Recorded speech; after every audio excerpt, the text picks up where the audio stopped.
Hello सांग मैंने welcome back to my mini blog. तो फाइनाली कार्तिक मासर पंचुक आसिक पहुँची जाइए। पंचुकर आज था प्रथम दिन से सकाल सकाल गाधुआ पाधुआ सारिकी ये चौरा पूजार लगी पड़ी आ चौरा ये धुआ धुई करदेली। देन तापर मु मोर ठाकुर घर टे झाड़ू मार सारा ठाकुर पाखे पूजा कम्प्लीट करदेली।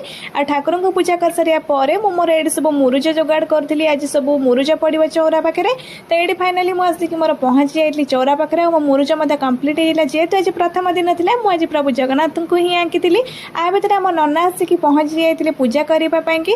देन नना पूजा कम्प्लीट होता ता भर आम मैंने बाहरी पड़ूलु टे माँ पाखे मुरुज पकाइवाई कहीं माँ पाखे आमर रास होता।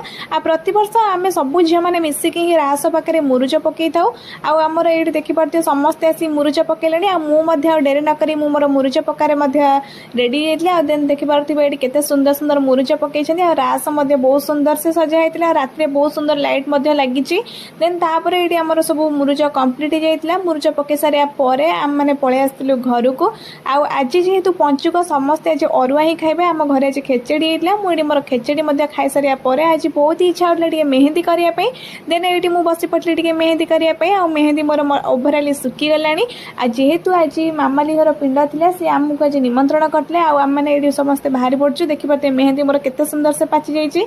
आम मैंने समस्ते मिसिक पलैलु घर को आज खावाई कि जेहेतु आज पिंड था से डाकी। देन तापर आम ये समस्ते बसी पड़ूला। ये मोर अरुआ भात डालमा खट्टा सबकि होता।